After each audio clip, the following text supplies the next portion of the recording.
Good morning to everyone attending this program. On behalf of Annamalai University Alumni Association and Training and Placement Cell, Faculty of Engineering and Technology, Annamalai University, I take the privilege in welcoming you all for the IGNITE Student Mentorship Program. IGNITE is a student mentorship program conceived and presented by the 1992 batch of Engineering and Technology alumni present across the globe. Through this event, alumni from across the globe are interacting with students through online video conferencing and guide the students on the various career options available and how to prepare for them. These interactions are also webcast live on the Annamalai University Alumni Association's YouTube channel and will be available as a ready reckoner for the future generations.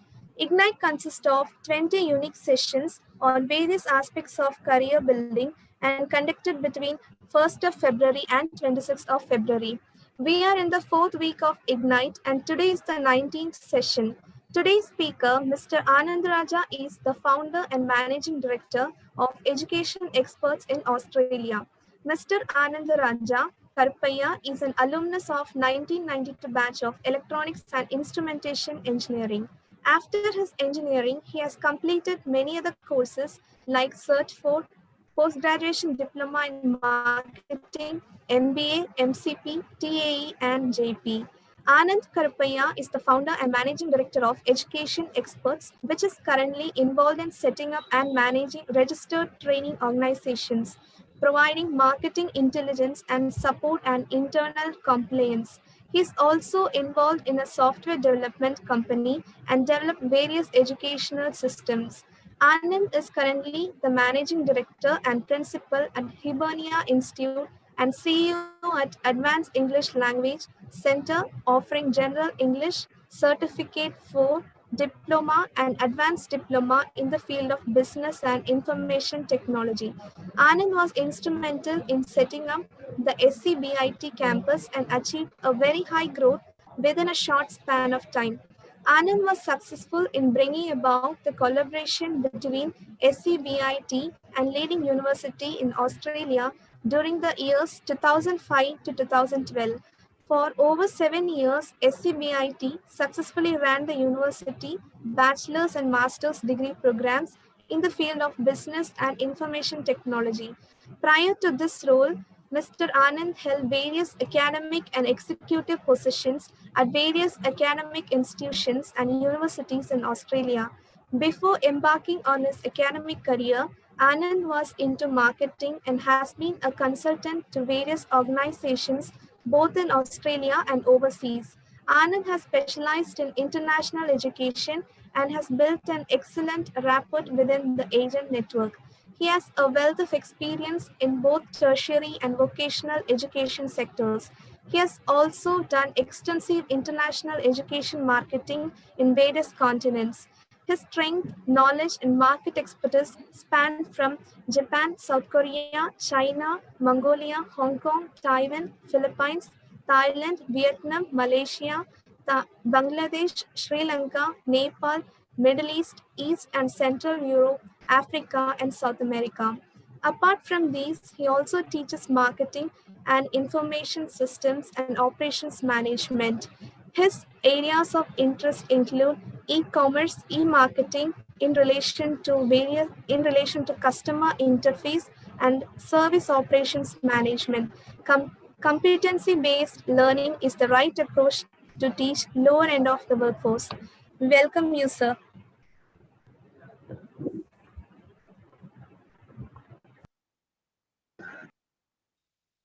Can I start, Leslie?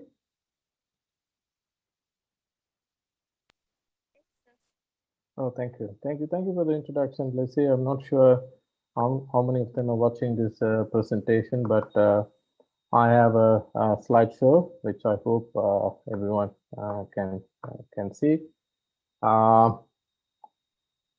As Betsy gave you an introduction, my name is Anandarajah. People call me Anand. I was given 24 hours to do a presentation, but I managed to pull it through.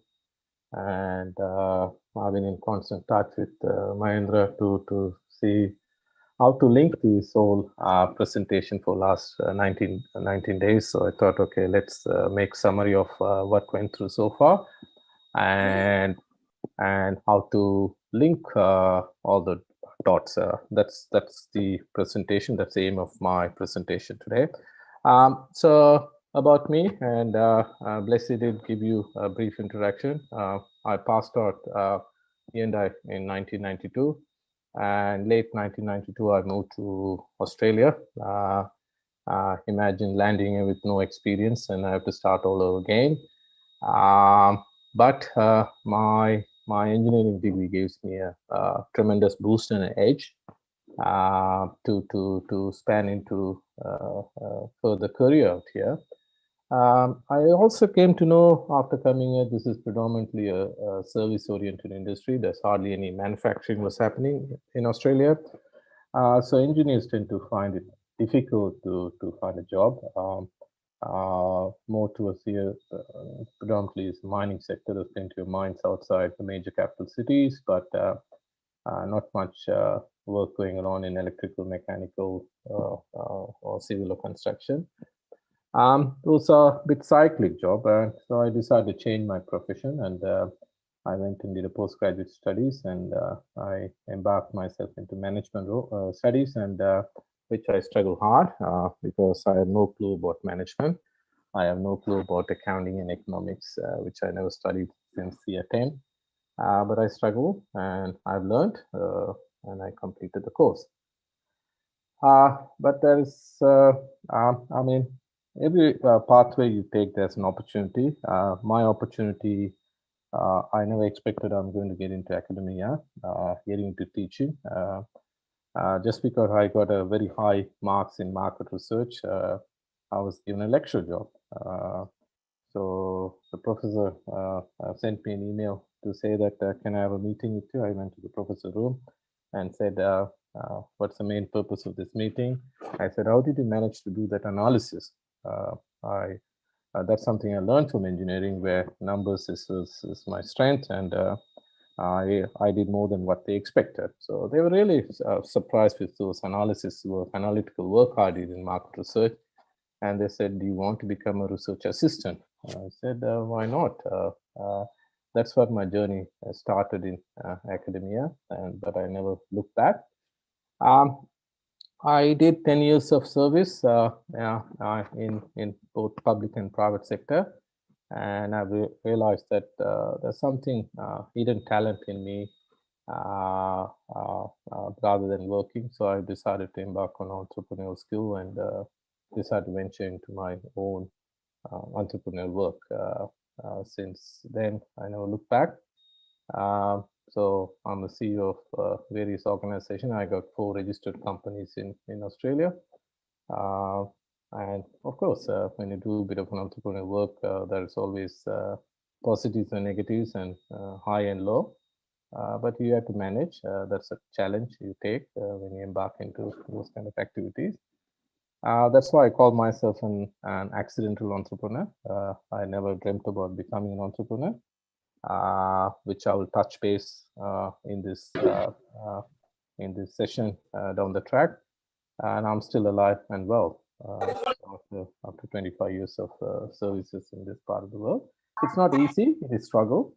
And those who are trying to embark on traveling overseas, they should realize that there's a lot of barriers there to push you back, such as culture and ethnicity and color. Everything matters. So you got to fight it, and you don't give up, and you prove yourself that you're a worthwhile person to survive. You know? So I've been through that. I was told I can talk for weeks about my experience, but I've given only 1 hour. We'll try to fit everything in within an hour to conclude the session. So this is the agenda is going to be. I will do a wrap up of all sessions which has been done so far. I've been closely monitoring and watching all those videos. We got fantastic speakers, and all of them were my batchmate at university.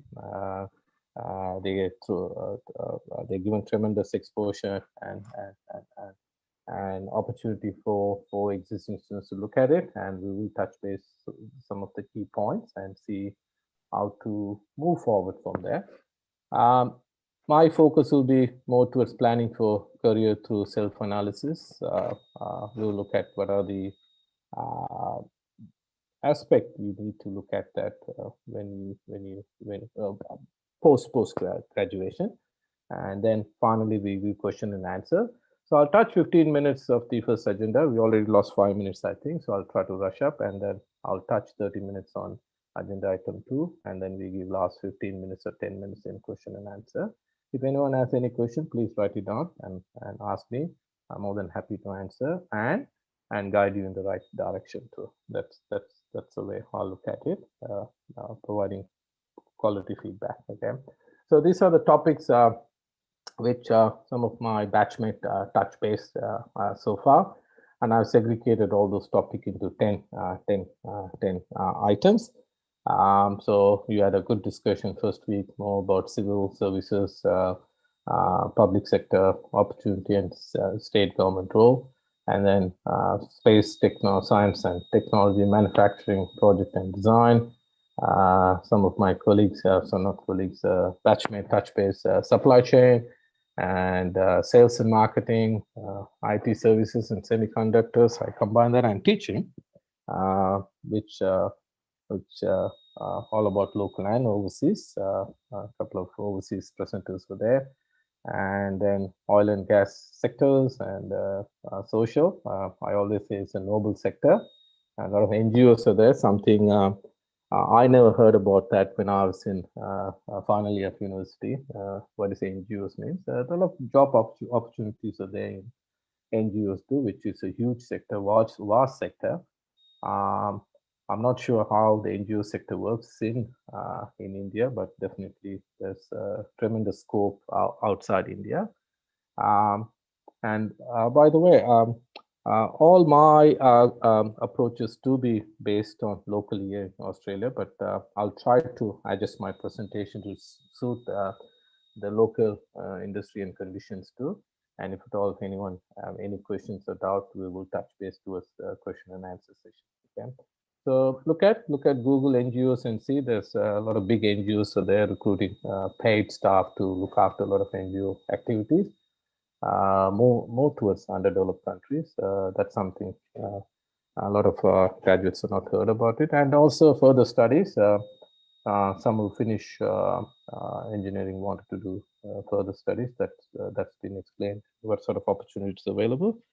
And then my roommate did give a presentation yesterday about entrepreneurial skills, and I will slightly touch base the small business and entrepreneurial skills, which I think is vital and important for certain section of the students community, especially engineering. Have no clue about entrepreneurial skills. They all say they're very technical, tech savvy. I was named like that. They don't think outside the square. Because they stick to the policies and focus, and they don't try to adventure or explore outside the square sort of thing, which is good to have that. And obviously, a lot of engineers tend to go and get the skills by doing post-graduation studies by masters in industrial or engineering management or MBA. That's the way they gain those management skills, because you need to have a lot of management skills to embark on entrepreneurial skills. So I will touch base that in my presentation, how to breach those gaps to run. When I take any issues aspect, I use the slides. We say the employment is like post-graduation is not one size fits all. Okay, you get a variety of issues. You name it, there are thousands of variables I can list based on each candidates. Some got very high IQ level, some got average IQ level, some got below average IQ level, some people are poor IQ levels, and interest. Some have specific interests, some have no clue at all. So those are the complicated puzzles final year students go through when it comes to post-graduation. Post-graduation is all about employability. We study, we need to find a job. Why we need a job? We need to run your life, and currency is the ultimate. I say God. Everywhere you go, you need money. You need money to eat. You need money to stay. You need money to sleep, and so we need employment. So employment is vital and important. So we need to work on as individual person. So it's not one size fits all. Finish your degree, prepare a resume, apply, you get a job. I don't think that's easy. And I did look at the slides. One of the slides, they said there are 50 lakhs students graduate a year. And you could imagine how competitive and how difficult is that to get your first job. Okay, so it is not that easy. So, but if you work, you go in the right path, you tick all the boxes, you see light at the end of the tunnel. Okay, so that's what this kind of workshop also helpful. You pick up very valuable, important points from someone, and you start working towards that and tick all the boxes. It's all about ticking all the boxes, so you're not leaving any boxes unticked. Okay, that's what you're going to get. You're going to land your first job. Otherwise, the first job takes time. It takes time. It's not that easy. Okay, so it's not about one size fits all. So it is very complicated process, and we need to look at individual needs and go through person by person. But all the options are available for final year students to look at it and work towards that and what they want to do. Okay. This is my observation in my teaching career. This again reflects to this part of the world. 20% of students are very focused. Okay. And in my final years, we have a nickname for them. We call them fruits. Okay. You cannot shake them. They're very confident, focused. They say, I'm going to replace Bill Gates. They're that confident. Okay. So they know what they're going to do. They will plan. They would have been planned since year 3 or year 2, second year, third year. They found they plan. So those kind of students will land in the right place because they're highly confident, and they're focused. They've done the thorough research and they're confident in all factors. And 30% say, I'm not yet decided.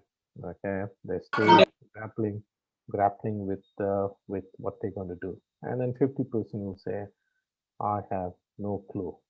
Okay, let's see what is there for me post graduation. Okay, so I am very sympathetic and concerned about that 50% of the student community. And all my work lies around that particular area. They say 50 to 60% of students sitting on the low end of the spectrum.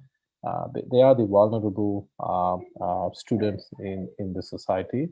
They need a lot of help. They need a lot of help, and they need a lot of guidance, and they need a lot of assistance.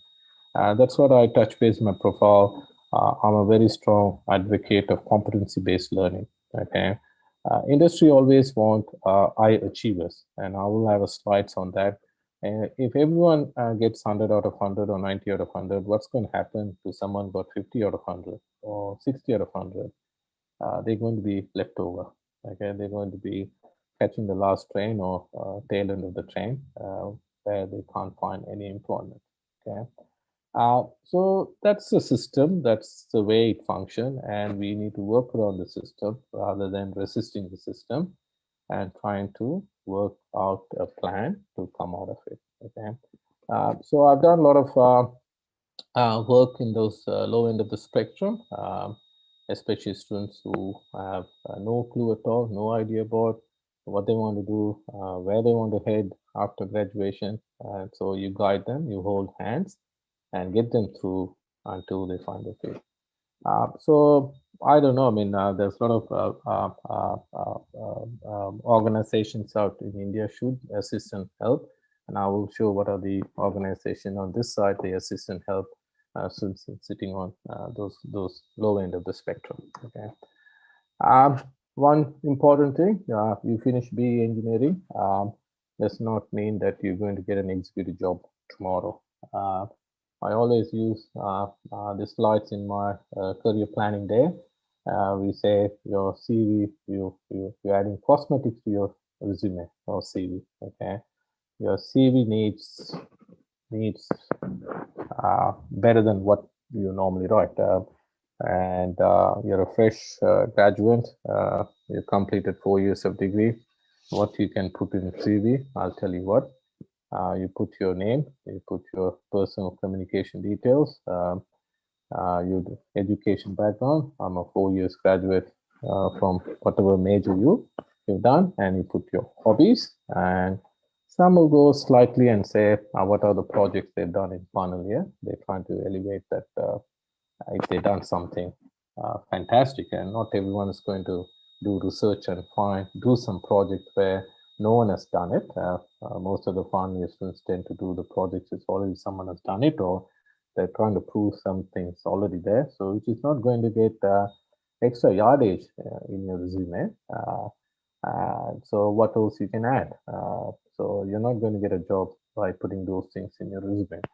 So we go back and say where you can add value to your resume, value addition is needed.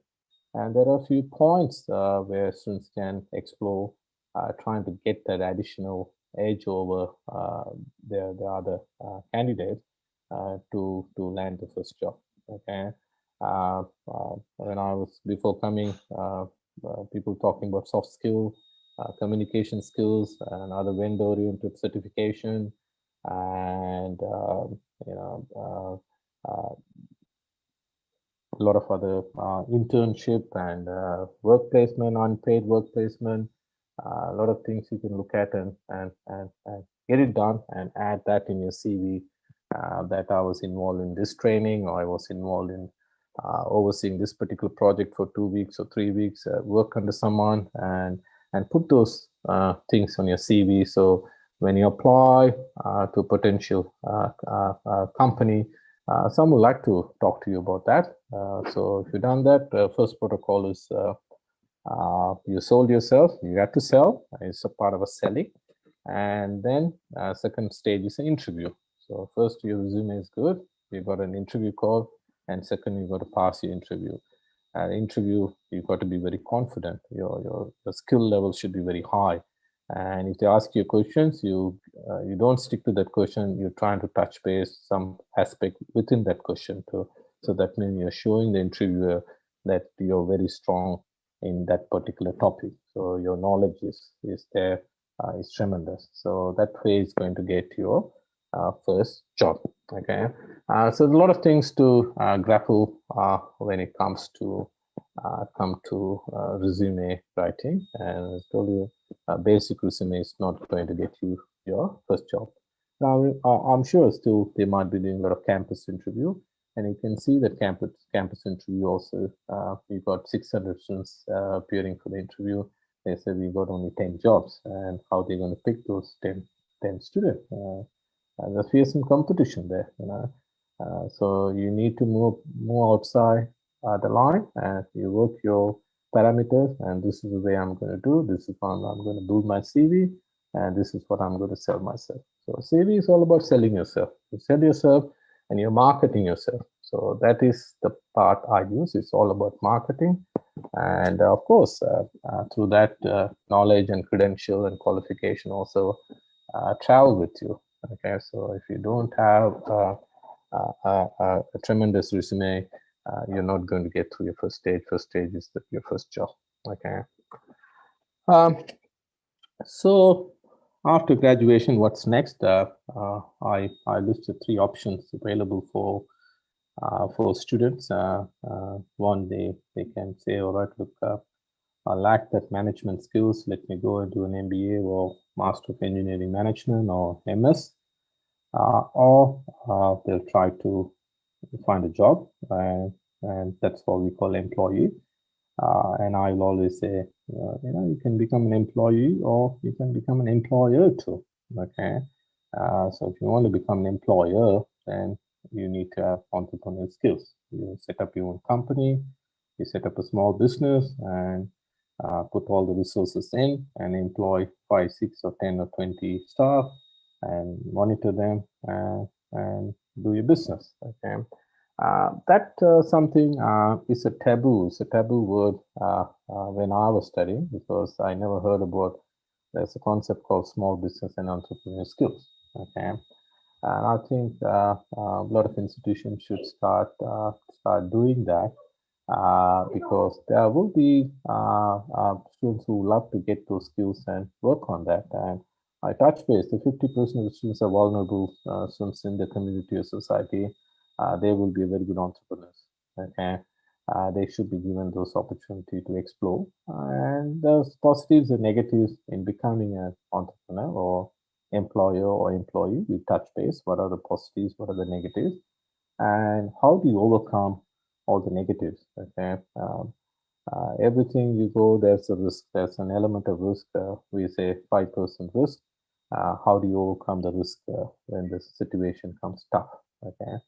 And if you work on those aspects, I don't see you will become a failed entrepreneur. Okay, so entrepreneur, you got to be a successful entrepreneur, and how you can overcome those negative aspects to work your way through. Okay, so my second half of discussion is going to be more on entrepreneurial skills and how do you manage the skill gap. Okay, my previous presenters all spoke about employment, how you're going to find a job and walk away post graduation and run your life.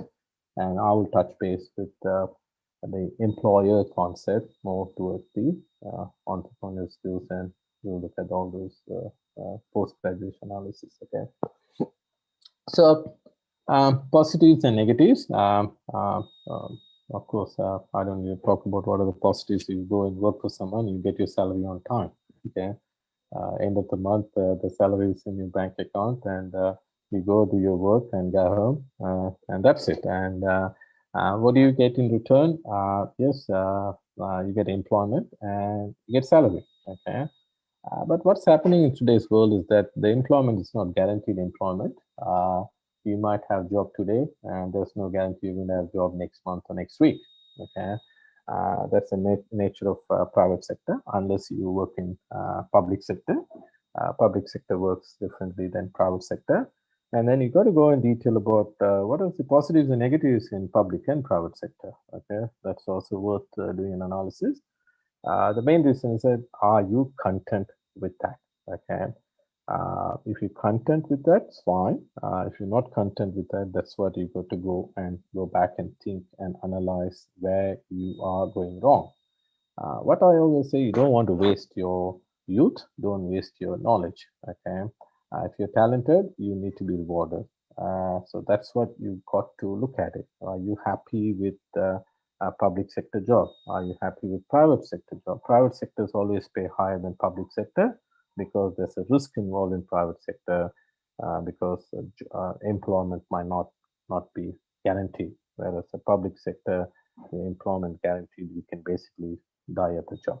Okay, that's the way people look at it, and people are content with that. Some the pay is less, I'm happy, at least be a job for life. Okay, but in private sector, yes, the reward is there, but then the risk is there too, and pressure is there too. They give you more money, but doesn't mean that you have a cushy job.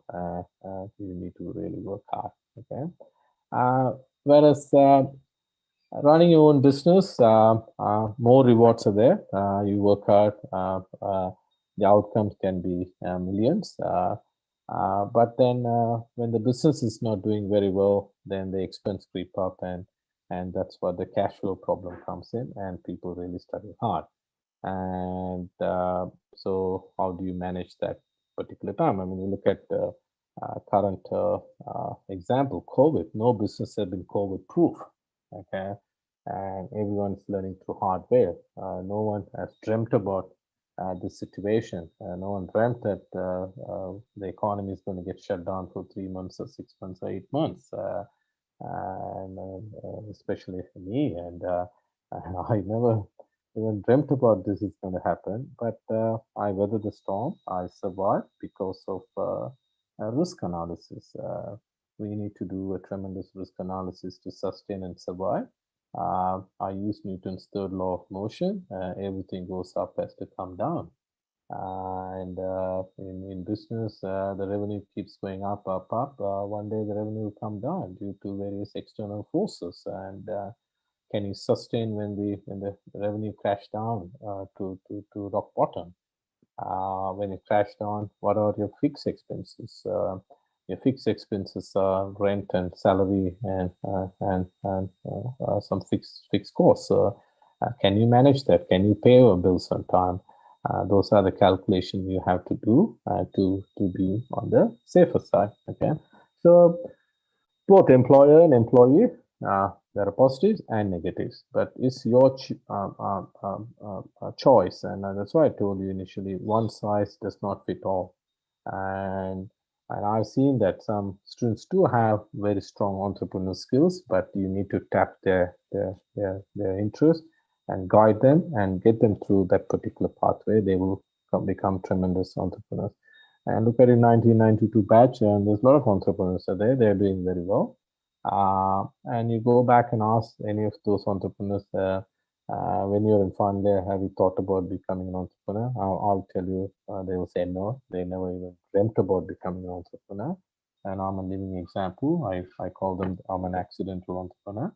But after 10 years of service, I realized that I got something in my DNA, and that DNA might be doing business. So I decided, okay, when I'm young, I'll jump in and do my hard work and give yourself 5 years established. And if it doesn't work, you come back and with an alternate plan also. Okay, not everything is going to go the way you think. Okay, so I'm an accidental entrepreneur. I'm not looking back. I'm so happy. I ventured into that, and I'm able to achieve my growth within 10 years rather than 20 years. I've achieved my growth within 50% of the time.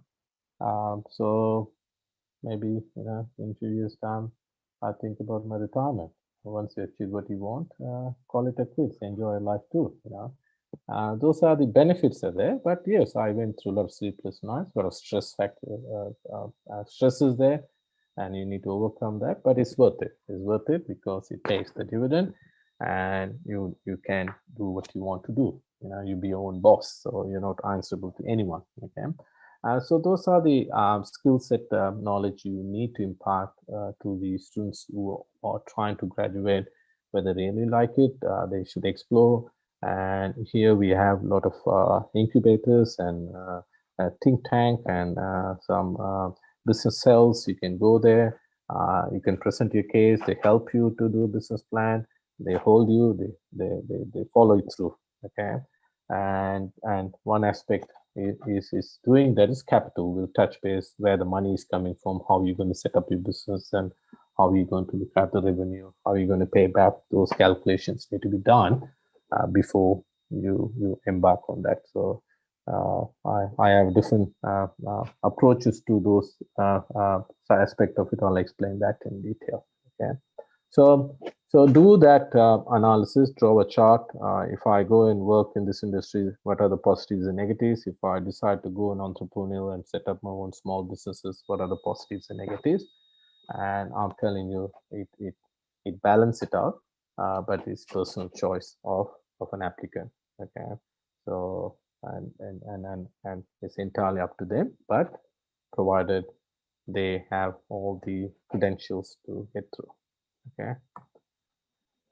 I also strongly say employ someone who knows how to bring revenue into the company, and employee knows how to spend money. Okay, that is true.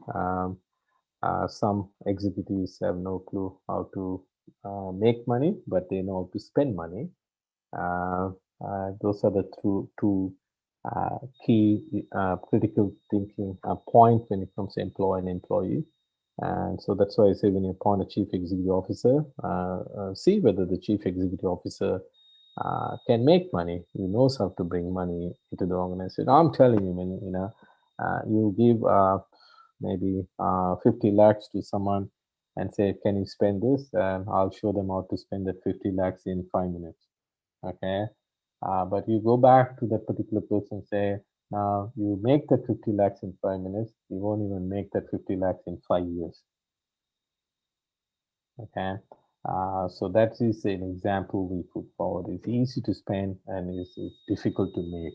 Okay, you can spend your 5 lakhs rupees in 5 minutes, but you cannot make your 5 lakhs rupees in 5 minutes. It might take 5 years or even 10 years.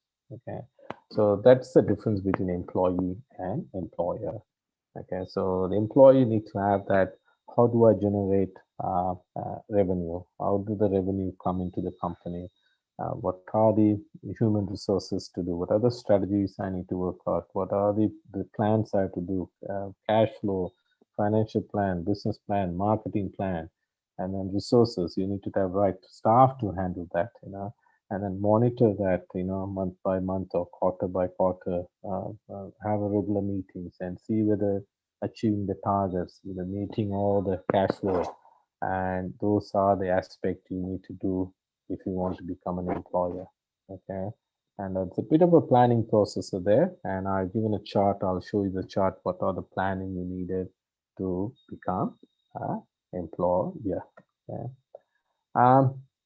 And the other thing is the best fit. We also say who's best suited for what particular. I mean, I did mention to you the IHE was always very focused. The top 20% of the students will say, you ask them, what do you want to do? They said, I want to replace Bill Gates. And they go to the US, they land in the US, and they know what they're going to do because they're very focused. And they always seek employment in multinational corporation. They want to work in a big organization. They're happy with their employment, and they move on.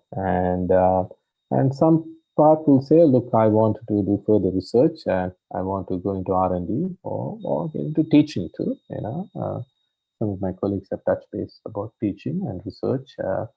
Some students do embark on that, some will get into employment based on the recruit high achievers. I did tell you that the employer want higher achievers. If they're trying to take all got 80 plus, then who's going to employ someone with 50, 60 marks overall? And they're not going to get employment at all, because this is the problem I was trying to grapple with. Not everyone can get 90 out of 100 or 80 out of 100. There will be a spectrum of students who will be getting 50 out of 100 or 60 out of 100 or 70 out of 100. What is applied for those particular bracket group? And that's why I say they are above average students I classify. They should look at more into entrepreneurial skills type of work, and I'll see that they will be best suited, and they will fit very well in that particular avenue. But most of them are there without any clue. They have no idea how to go about it, and that's what further workshops to show them that what are the options and avenues available. They'll definitely embark on those aspects of it. Okay. I also touch base life cycle, life cycle of students' career journey, and but then life cycle can be at a different point too. This is my life cycle, so, and I'm relating to do this to the current student. Of course, 2017 you would have gone into university, and 2021 you graduate. And then, of course, some will get into employment straight away. Some will say, okay, we'll start early 2022. You get the employment opportunity. And then at one point, you come across midlife crisis. Okay. This is what goes through a lot of top level executive and people in the management life. They start asking a question. We talk about self-analysis, and okay, what I am doing here. Okay, some will ask here and some will ask there. Okay, you can ask here, that's good, but I still feel that if you ask your questions here, what is lacking is that experience is not there. Okay, the experience, I'll touch base is experience and knowledge there at later slide. So a lot of students will ask at this particular time, after 10 years, after 5 years, you know, am I happy? Am I happy earning this salary? And increment will be there, but I'm not sure the increment will be tremendous. So that's the time we say that entrepreneur skills will come into the mind. Then they'll start, you know, when they hear they might be 30 to 35. And I think that's a good age bracket to start something small business, because they have youth on their side, experience on the side, and then we talk about money, capital, how to overcome that capital to survive.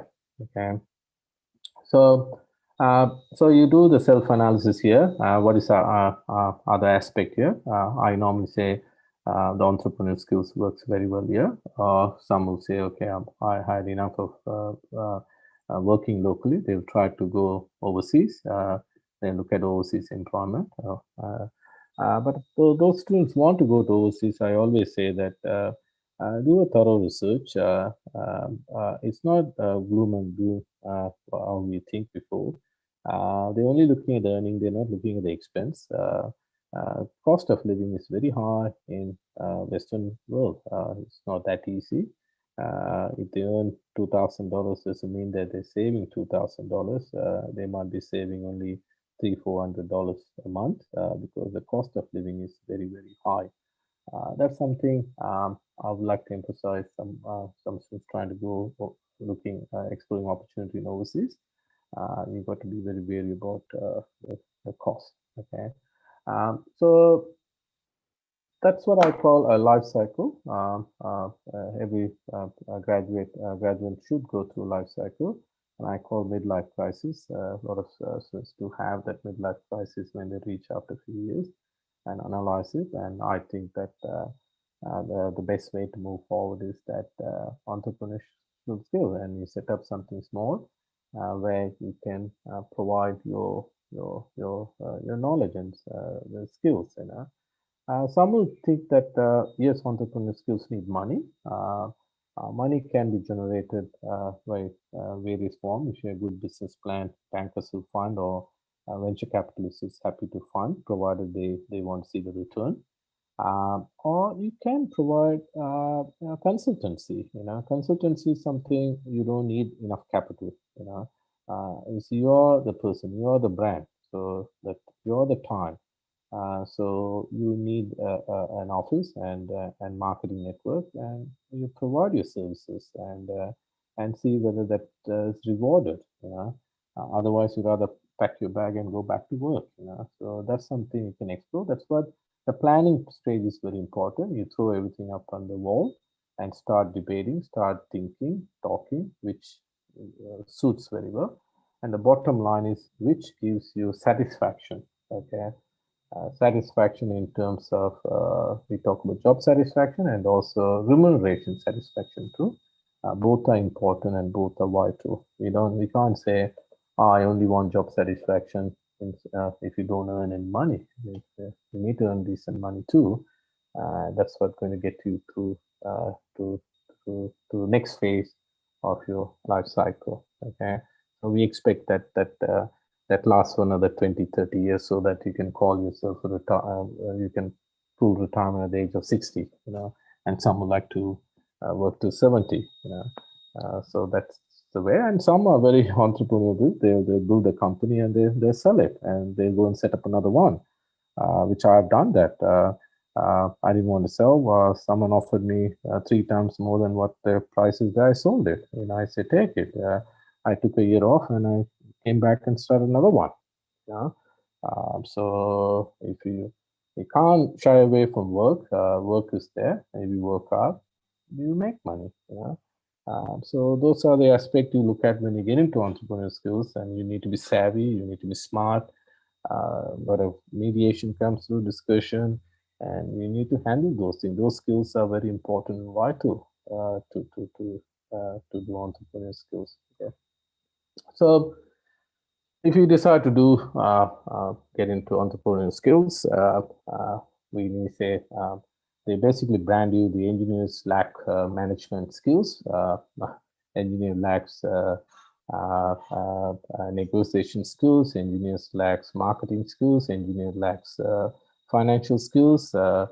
These are the skills you need to learn. Nowadays we are in technology world. You can learn everything in front of your machine within half an hour, 1 hour. So that was not there 30 years ago. We need to work hard to do hard way of learning through books and studying and gaining those skills. And I did touch base. I explore all the positives and negatives, risk associated. That's what a lot of engineers don't look at that. What is risk? Every business you do, there's a risk. There's a 5% element of risk. And when that risk comes, how do you address and how do you overcome? Have a backup plan, and then you mitigate the risk. Without risk, you can't venture into it. That's why we need backup plan, reserve cash. The plan A is not firing. What about plan B? Plan B is not firing. You have plan C. You need to have appropriate funds and strategies put in place to overcome the risk. Know how, when to get in, when to get out, and read the market. Exit strategy, when you're going to get out of the market, and you have to follow the market. Every market goes up and down. Some market shows life cycle of 5 years, some market shows life cycle of 7 years, some market shows for life cycle of 10 years, and you read the market and see when to get out of it. Okay. And gain knowledge. You need to gain a lot of knowledge before you getting into learn, study the industry. A lot of ins and outs are there in a lot of industries. So if you don't know, then you're going to struggle hard. And capital, that's something a lot of students shy away because of the capital part. And I started a business. I said that it's a $1 business plan. I created $1 business plan, and I've generated $500,000. I set up my first business. Okay. To do so, I have to be very thorough. I was thorough in my marketing plan. I was thorough in my cash flow. I was thorough in my financials plan. And I went to investors. I showed my plan, and I said that you get return on investment in second year, and this are the returns. And of course, your projection should be spot on. And if the projections are not there, it backfires, you're not going to achieve it. And my backup plan was that if my projection is not achieved, you get return on investment in third year. So those projections was also given. And the confidence level came, and people invested in my business. And then I went back and I said, all right, I will return all the investment, and my share should convert to 20% of the business. And the investors agreed, because they got the money back, and next 2 years they're getting dividend, and they don't mind converting certain percentage of that investment into my shares. And that's where I started. I never looked back, and I kept on growing the company. And that is sheer hard work, commitment, passion, and everything was thrown into it. But you will pay the price. You will pay the price when you do that. And I'll talk about those things down the track in my slides. What are the prices you're going to pay for that hard work and commitment and dedication? Because I basically work 14 hours a day. So you have people there, emails are sitting, and you need to run meetings, and you need to guide your team. You got to be a team leader, and that's the way you're going to get respect. And people will follow you. And if you can't be a good leader, then the staff is not going to follow you. So that's what you got to work hard. You study those topics and go back and run those meetings, and you get full confidence among your colleagues and peer people that this person knows what they're talking. Let's do what they want and get that sorted.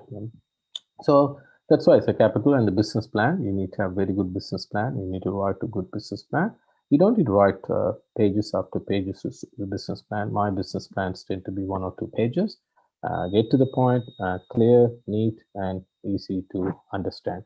And then you say, ask me questions with regards to any product or financial or costing, meeting the demands, market forces. They say you put so much in your budget, how are you going to achieve that? That's what you got a marketing plan and marketing team. And they're going to achieve that. Of course, sometimes they won't achieve it. And how are you going to overcome that? So you got to measure it. You got to measure week by week or fortnightly or monthly so that you see where to cut the losses. And that's why when we employ staff on probation and they got 3 months probation, we see whether they fit into our organization culture, our targets, or the targets that we met, So that's pressure. So you got to measure that every fortnight. If they're not meeting the targets, you say, thank you very much, bye-bye. We may hire someone else who will fit into our organization culture. Otherwise, the company end up losing money because you can't test those things after 6 months and 1 year, and you're gone. You won't have time to catch up. And setup and systems, that's also very vital and important if you want to get into entrepreneur skills and small business side. Okay. What I didn't touch base is the legal. That's something I found out when you come from certain part of the world. They don't give importance to legal. I always give importance to two aspects. Is that one is risk, another one is legal. Legal aspect is very important, especially in a lot of Western countries. There's a lot of mitigation and legal issue comes in when you run businesses, and you need to have appropriate insurance for that. I mean, you can't get scared of someone's going to do something and you cover your back. You get your appropriate insurance and start doing it. Otherwise, you can't run your business. And doing business is risk. We always say 5% of risk is there. As far as you're protected, you can do business peacefully, so that's why I always say the legal aspect is very important, vital, and we have a lot of legal consortium who provides those advice, how to set up the company, how to protect the directors, those kind of structure you need to set up before you start getting into to the next level. Small business are all right. It's a family-run business. Suppose you want to set up a medium-sized business, then you got to look at the legal aspect and company setup and formation. That's very vital and important. Okay. So skills needed. So we go through the analysis and look at what are the skills needed. So I was looking at this chart. This chart is very appropriate at various stages. So of course we are at the graduated stage. So I always say, at the graduated stage, but before graduation, when you're third year or 6 months into final year, you start thinking and you plan and you look at your strengths and weaknesses. Each applicant student got strength and weaknesses. I never seen very few will have won't have much weaknesses. Excuse me. So I've seen some are good in some analytical, some are good in practical, some are good in hands-on experience. So you look at it, and some good in mathematics, some good in science, some's good in physics-related subject, and a lot of things are there. So that's why I say strength and weaknesses. So I always say, don't start dwelling on your weaknesses. Let's focus only on your strength. Okay. If you start dwelling on your weaknesses, you're not going to move forward. Okay. So look at your strength and address all your strength and see any loopholes out of your strength. Then you reinforce it's positive, start moving forward. Okay. Otherwise you'll never move. Okay. Otherwise you never move. Okay. And some also attached to cultural issues also. You say, okay, capital, you want to run a small business, you need 5 lakhs rupees, parents have money, but they don't want to give money. They think that, oh, he's going to waste that money. He's going to spend that money. He's going to lose that money, negativity, so it's hard when you have a societal like that, and there's no encouragement from the own family members. So that trend has to change too. They have to start trusting, and we are in scientific world. A lot of management schools are there. They teach them. As an engineer, they lack those management skills, and that's why I'm saying get those skills, and you can reinforce that and work towards the positivity. Okay. So after graduated, you want to do something for, you want an electrical engineer, you're in construction, you want to start own construction company, or you want to set up a semiconductor industry, or you want to produce some parts. You start to gain those knowledges by reading, studying, doing work experience in this particular company, and then prepare a discussion paper. Okay, this is the product, or this is the service I'm going to provide. What are the positives and negatives?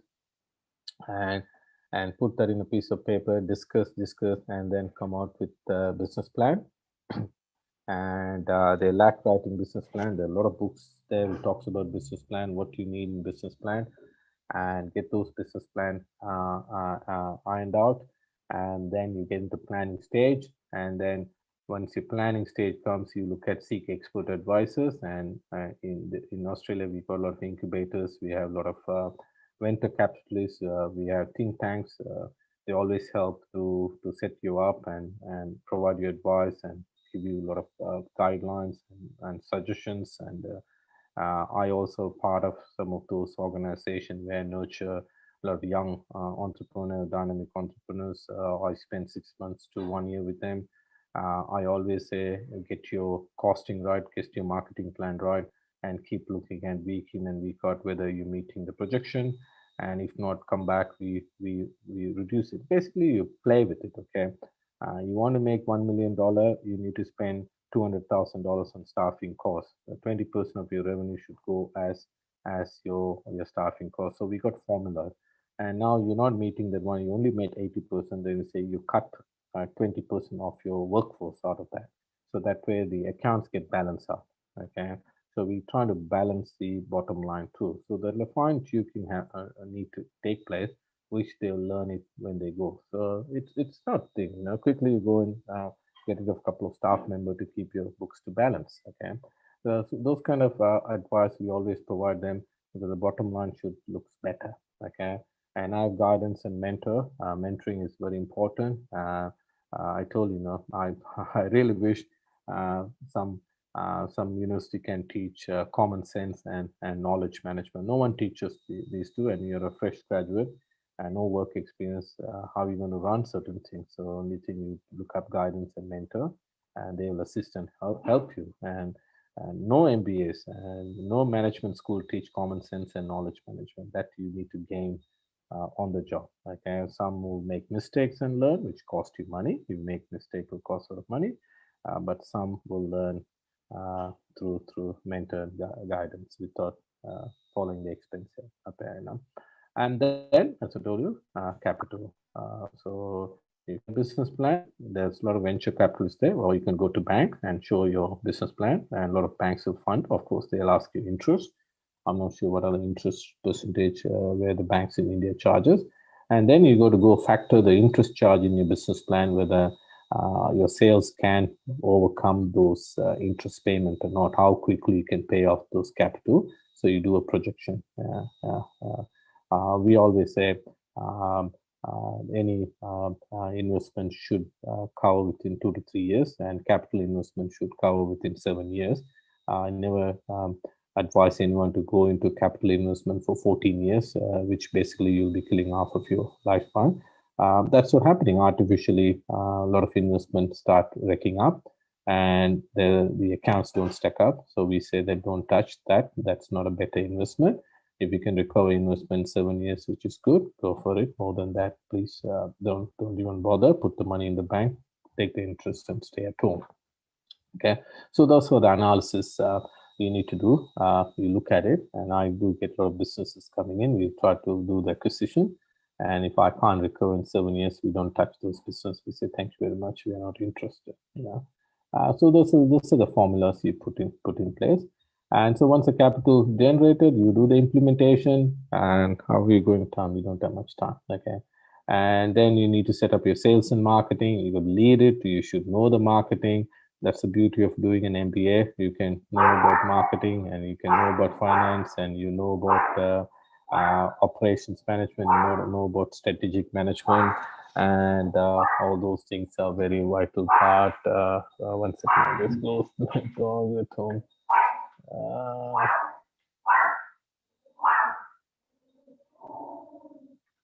So, Mahendra, we have some more time, or how are we going on time?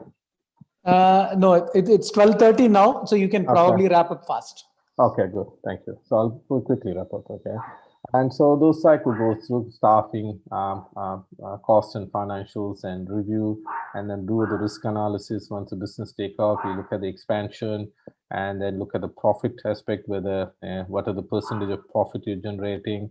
So if you've done that, yes, that leads to success. You can give yourself a big tick. And then next growth, we look at expansion and global marketing, increase in revenue, how to increase, what are the aspects available. We will start working on those side of it when you provide some advice to in the incubators. Okay. So this is basically a skill needs. These are the skills needed to become an entrepreneur, because you should know. You can't say I don't know. So it's hard for you to get job done through your staff member. You should participate in costing. You should participate in marketing, and what are the marketing aspects. You could lead the team. So I lead the team. So I discuss in all this avenue. If I don't know, I go and study. I mean, of course, I'm an engineering. I never knew how to look at the balance sheet, and I struggle hard. And I learned how to read the balance sheet. And it took me 5 years to learn how to read the balance sheet. If you don't know how to read the balance sheet, it's hard to deal with the financial directors. So you got to advise and move this there, move that there, and you got to guide them. Then they know, you get respect also. This guy knows everything. And so they try to do the right thing, because they don't try to fool around with you saying, oh, we do that. The boss has no clue what he's doing. And that company is not going to survive. So you got to be switched on, and you got to be vigilant, and you got to be careful too.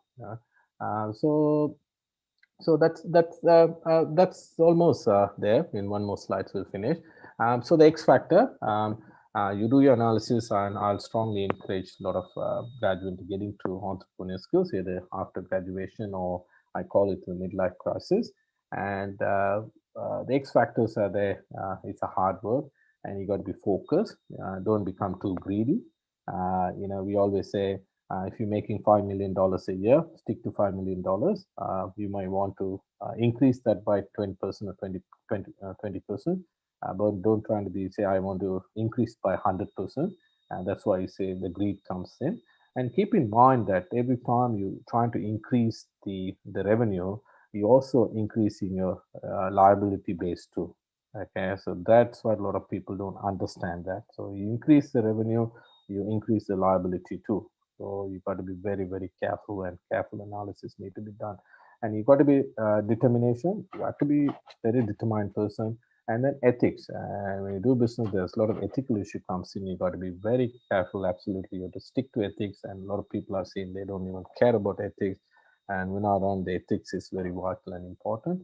And the motivation, obviously, more the money you see, more motivated, and you get no motivation coming through. There's no money, there's a depression too. So the motivation is very important. And learn know-how and common sense. A lot of common sense approaches are there. And then balance. I told you, if you work 14 hours a day, you need to balance the family life, and health is also important. You can't, ruin your health. And we always say health is wealth, and no amount of money can buy health. So that's a balance you need to strike to. And then achievements. You need to meet achievements, so you're satisfied. Okay. So those are the X factors in running entrepreneurship or a small business. So sorry, I've taken more than what I should, and but I'm happy to answer any questions. As I told you, with courage and faith, that's the motto of Alumni University. And please ask me if you have any questions. I'm more than happy to answer.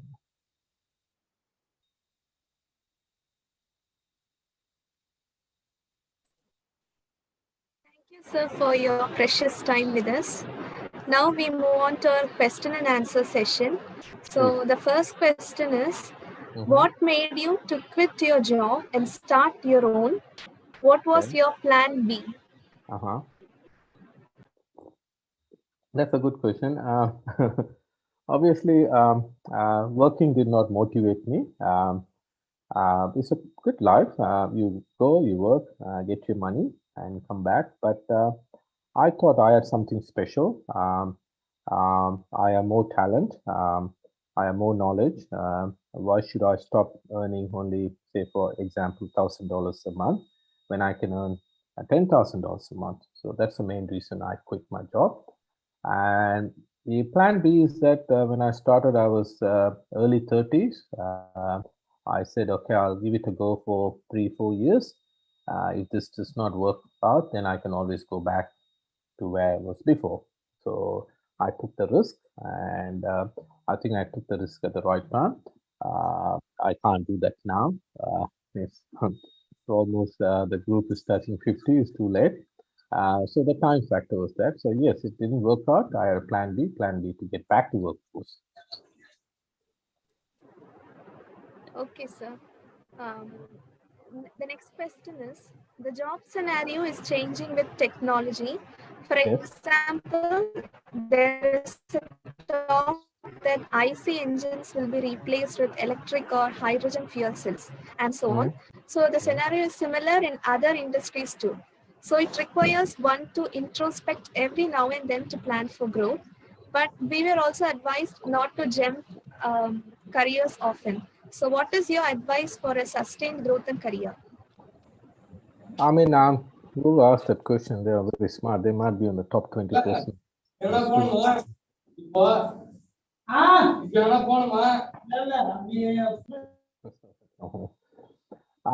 I mean, you have to learn. I mean, as I told you, if you want to be employable, you need to learn. You can't say I finished my degree, I stopped learning. I still learn. You keep on learning, and you need to plan for changes too. A lot of discussion there very soon is automation is going to take over, and so you want to learn something about automation. So I always say learning is knowledge. Don't stop that. Learn, and if you don't know about that particular industry, learn. I mean, you don't need to go back to university. You can do self-learning and gain more knowledge. That's something I strongly encourage a lot of young learners. You learn till you die. Otherwise you'll not be employable. The next question is it okay to switch career in between if we don't like what we are doing? Sorry, I can hear you. Come again. Is it okay to switch career in between if we don't like what we are doing? Nothing wrong in switching career. I switched my career straight after engineering. I never worked as an engineer even for one day. So I never worked in engineering field. Yes, you can change, but you got to look at what point. Okay, and I changed very early, which I didn't lose a lot of time. If you start changing when you're 30s, then it's going to be hard because you need to do a hard yakka there, so you need to start from scratch sort of thing. So that's something you need to plan. If you want to change it first 2 years of your graduation. Don't wait till late. So what are the positives and negatives of working abroad and India versus India? There's plenty. Home is home. Abroad is abroad.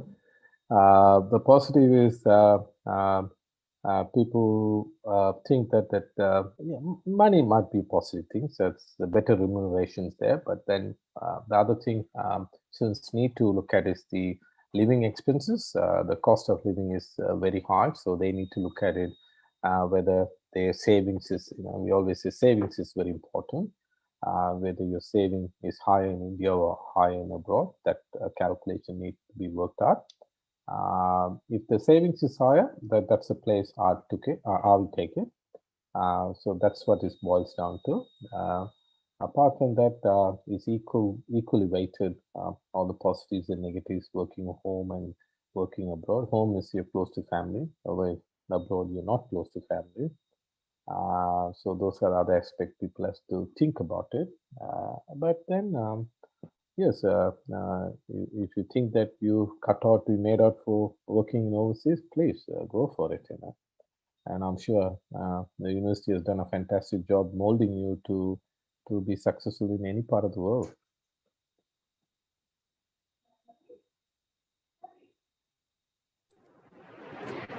So the next question is it necessary to have certificates for our skills?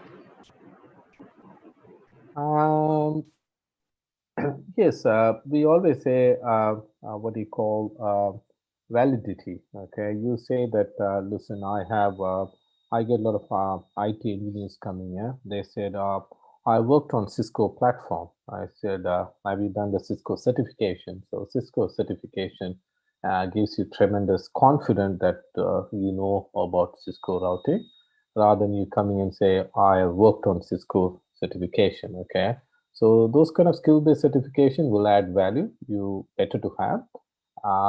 So other skills are there, which require, say, for example, you go to technical school and study, and there's a lot of online platforms available now. You can do 1 day or 2 day soft skill courses. Nothing wrong in registering and doing it. They give you certification saying that you completed that particular course. So I'm a very strong believer of getting those quick certification to prove yourself that you know it, because otherwise they're going to check you on the job and whether you know the skill or not. So I will say that yes, I give tremendous importance to those kind of certifications. I mean, I'm not saying you go back and study for 3 more years. A short course certification will definitely help. Okay, sir. The next question is how should a cover letter be?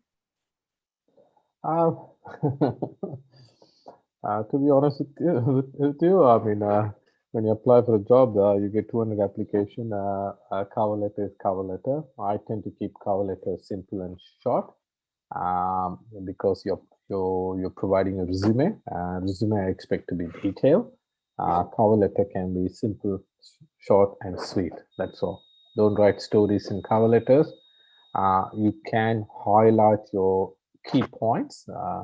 As I told you, I mean, if you just finish engineering April this year, what are you going to write in cover letter? You tell me. Okay, so you elevate some of the key points in your resume, and you say you've done some project which give you an accolade. No one has done this particular project, which is the fantastic showcase project you've done. You address those things. I've done this a particular project, and I got high distinction in doing that. Otherwise, go soft on that and keep your covering letter simple. Keep it simple. Sir, the next question is what is your advice to rural students with no good knowledge in English on having a good career? That is very hard. I mean, I strongly say there's the students from rural to go and get themselves enrolled in a course, communications skill course, and start talking. If you want to venture, you want to cross border, you need to communicate well. Otherwise, you're going to struggle hard to find a job. Okay, if your communication skill is not up to scratch, you're not going to get job at all. Okay, you will be unemployable. For example, we get a lot of nurses coming here. 80% of nurses come from Kerala region. They have serious issue with communication, and they struggle hard to fit into the system. Okay, there's a lot of language schools are there. There are language preparation classes are there, like TOEFL, IELTS, or PTE. Join those classes and communicate without any fear. I know that they are very shy. They think that the language is not up to scratch. You have to come out of the shell. You got to start talking. You start communicating with people in English, and you make mistake. Nothing wrong in making mistake, and you get corrected, and that's why you get better. Okay, listen to English movies, read books, and communicate. Speak to people in English. You will get better. Okay, so I'm sure there's a lot of institutes out there they can fix those issues. It is not a problem at all.